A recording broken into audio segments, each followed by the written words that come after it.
Australia's business channel. This is Mediaweek. Hello, welcome to the program. Ahead, changes, deals and departures, all the radio news ahead of the industry conference, plus our interview with Commercial Radio Australia CEO Joan Warner. All that and more coming up. But first, 10 Network has posted its third consecutive annual loss and also spoke about FY15 and the expectation that it will have cut costs by another 8% in its TV division this financial year. 10 CEO and Executive Chairman Hamish McLennan saying that the network had grown its audience for the first time since 2011, but conditions in the advertising market remained tough. We set a new strategic direction for 10 with a clear focus on 25 to 54-year-old age group and a clear focus on event TV content, including live sport. That strategy continues and has been further enhanced with successful new programs such as the KFC T20 Big Bash League, Family Feud, Gold Coast Cops, and from 2015 the return of V8 Supercars to 10. The Big Bash League and the Sochi Winter Olympics generated strong ratings for 10, giving us our best summer ratings since 2008 and the best start to the ratings year since 2009. The strategic review and restructuring of news and operations this year has enabled greater investment in primetime content, and that is content for the critical 6 to 10:30 p.m. time period. Ratings and audience growth are, of course, critical to revenue growth. We've seen strong primetime audience growth since Easter, thanks to programs such as MasterChef Australia, Offspring and The Bachelor. The primary channel 10's audience has increased 44% in our target market of 25 to 54s and 38% in total people since Easter, compared to the preceding 12 weeks. Network 10's total audience has grown 26% in 25 to 54s and 24% in total people on the same basis. Let's get some more on this. Our co-host James Manning, editor and publisher of Mediaweek, joins us from Melbourne this week. James, good to see you. What did you think of the 10 results? There was nothing we didn't expect, and then from the Chief Executive, nothing we haven't really heard before. The good news is, I guess, is that audience growth. There's some fine print on that, though. They're sort of comparing quite specific periods. It's all post-Easter this year, compared to some pretty poor performance in the past. It's all driven pretty much by MasterChef, which we've talked about before, the bit of the ratings renaissance there. And we've wondered, could they be tempted to do 2 MasterChefs next year? Because it's the really only thing that's really firing up and giving some big competition to the other free-to-airs. Just in terms of some of the other announcements that Hamish McLennan was mentioning there, making this call for changes to the media ownership rules? Yeah, look, all media chiefs are banging that drum too at the moment. There really doesn't seem to be anything happening, at least in the short term, that we can see. And it's not really going to help their immediate problems at 10. As he said, look, it's pretty simple. It's all about selling a few more ads. To sell a few more ads, they just have to get those ratings continuing to grow. Just aside, of course, from the results, News 10's also announced a deal with Context Media this week for brand-funded content. Yeah, it's a company run by a former executive, Brian Gallagher, his partner, Peter Janetsky, both media veterans. Hamish McLennan talked about new revenue streams this morning. That's one of them. He also talked about 10 Play. He said, look, we're getting a lot, there's more demand than we can give space for at the moment. 10 Play, the audiences are growing, the revenue's growing, but again, it's still a bit of a sideshow to the main game. James, we'll come back to you in just a moment. We just wanted to get the market's reaction to that 10 result as well. And joining us now, Evan Lucas from IG. Evan, good to see you there. We did see 10 shares bounce off a record low. Obviously, there's been a lot of speculation that's potentially a takeover target as well. What did you think of the results, the outlook for 10? Yeah, I think James is very much saying exactly what I saw, is that we're hearing a lot of the same story, that there's nothing changed. And what I took out of it and what the market is also taking out of it is that if you look at ordinary activities, it was actually down 4.6% to $650.2 million. And I think the other thing that really also hurt the result was that costs are actually still up, and ordinary costs rose by 8% to $658 million, and they saw EBITDA coming in, as we saw, on the negative, and therefore on the net profit line even further down by 186. Now that is narrower than last year, but on analyst expectations, it was horrible. So I can't see the turnaround, and I think James hit it perfectly on the head, is that come summer, so this first half of FY15, all of their major TV programs are off air, and they are struggling to get any form of, mix in advertising, and they continue to use that word that advertising is shonky. So we did see a slight pop on the share price, but it's now still trading at 19 cents, and considering it started the year around about 32, it's fallen over 40%, and it doesn't look like finding any traction out of this result. So we take it from the market's perspective that it hasn't really liked it, and they cannot see anywhere out for Channel 10 yet. Just on to another bit of news as well. Netflix, a big disappointment there with its quarterly results, slowing growth and shares tanked. Yeah, that was. And I think what you've got to put into it is that on the headline figure when it came out, it actually looked okay. EPS growth, which is what the US looks at all the time, was around about 94 cents from their numbers to estimates of 91. But when you actually read into it, it was a heck of a lot worse than that. And I think the interesting one is the guidance as well. Guidance looks really poor into Q4. International ads look like coming down to 2.1 million from estimates themselves of 2.3 and 2.4 on the estimates from the consensus, and that's in million. Domestic advertising also lower, and then the EPS growth for quarter 4 is supposed to be 44 US cents versus a market expectations of 84 cents. So it fell 25% when that came out. It did not look very good at all, and it's all down to subscription prices rising by around about $2. That's what they're relating it to, but again, it's an interesting situation in that whole media space that maybe people are slowing their consumption. All right, Evan, really appreciate that. Thank you.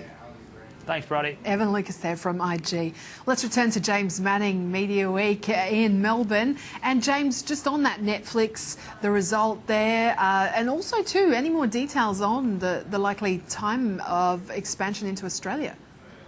Yeah, gee, you guys beat up on Netflix, didn't you? But the figure didn't look that bad to me. But then again, the outlook and the other alternatives that are cropping up in the market could be some cause for concern. Yeah, look, their chief content officer was speaking at MIPCOM. He was talked about their further expansion. He said Asia's the only other place left in the world for us to go, although he did single out Japan. So still no really clear indication when they'll hit here. Okay, just staying in this space as well, HBO announcing that it's launching a subscription streaming channel. What can you tell us about this? Yeah, that's something they're going to get into in 2015. They think there's still a lot of houses that are about 80 million homes, in fact, that don't have HBO in the US. So they're going to go outside their existing business model, which is to sell it into cable operators who on-sell their product for them. They're going to go direct to customers, and you'll be able to take a subscription just over the internet. Whether that will, upset their existing business model, but they really think it won't, and they can just be some incremental revenue for them. Just on to 21st Century Fox, James Murdoch's released some more details about that massive merger between Shine, Endemol and Core Media. Yeah, look, it's going to be big, this. They think the deal will come through now. They think it'll be done by the end of calendar 2014, which really isn't long to go. It's such a massive deal, though. I mean, Shine is in... They've got 27 different companies operating in 11 territories. Endemol's in something like 30 different countries. So it's a massive thing to bring all this business together.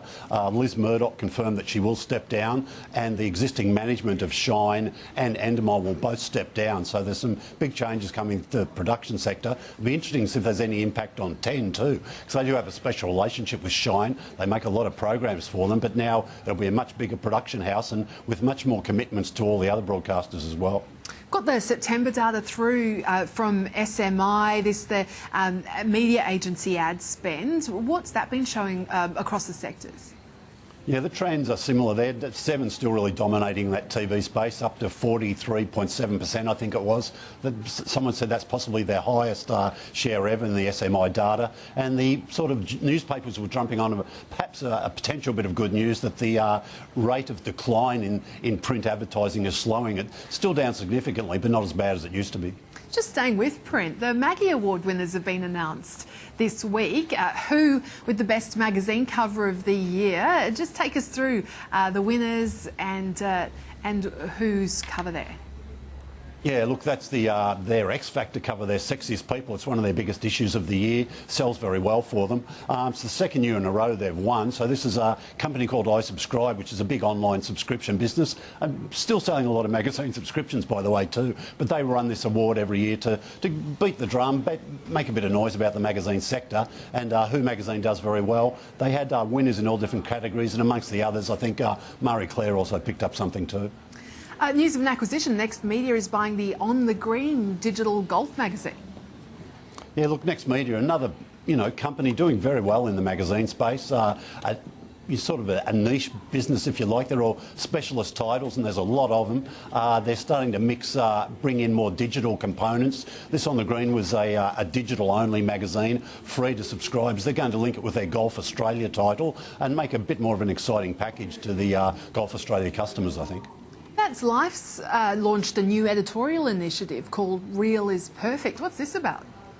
Yeah, look, they brought out they call it a plus-size model, Fiona Faulkner, who's made a bit of a name for herself in the past and The Biggest Loser, I think. They're just saying to their readers, look, real is perfect is the tagline, Real Volution is a campaign name, and I think they're just, to their customers, they're saying, look, just be a bit more relaxed about what you are, being real is okay. The Newcastle Herald's Joanne McCarthy's won another award. What's she won? Yeah, look, the news space is very well served with awards, Bridie. There seem to be awards every couple of weeks, but Joanne McCarthy deservedly has won a lot of them, and her paper, the Newcastle Herald, I mean, she's won a Gold Walkley, she's been featured on the Australian Story, she won the Quill Awards, she won the Journalist of the Year, and now picked up something else too. This Fairfax Award, they reward their own employees, in this case all the women employees across the company, and they selected her as the best. Now, just staying with Fairfax, the Sydney Morning Herald's website's retained the top spot in the latest Nielsen online news rankings for September. Yeah, look, they're staying. It's been a race all this year between smh.com.au and news.com.au. They've both won different months of the year. SMH is on a bit of a roll at the moment. There's maybe about 100,000 unique users difference between them.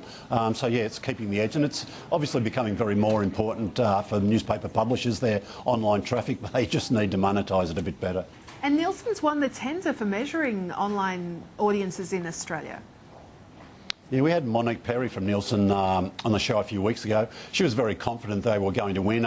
Look, there was about 23 different companies put their hand up, said they'd be interested in taking on this tender, but I don't know if any of them really got close to upsetting sort of Nielsen's grip on the market. Nielsen's going to do a lot of new things in it's a new 3-year deal starting from 2015. They're going to introduce overnight online data, which will be interesting, and they're going to sort of promising to get more into measuring mobile devices, so smartphones, tablets, and also app usage. And The Australian, just to News Corp, it's rebranded its business pages. What are they now called?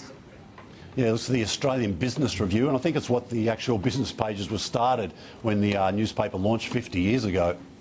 So it's a bit back to the future, but look, a few new journos, or one or two more from the Sydney Morning Herald as well. A bit of a redesign, and I don't know if they've redone their stock listings, but gee, I found they're very hard to read this week, even with my glasses on. It's very fine print. All right, thank you so much for that, James. We'll come back to you. We're just going to take a quick break here on Media Week. Coming up, all the radio news ahead, of course, of the annual radio conference.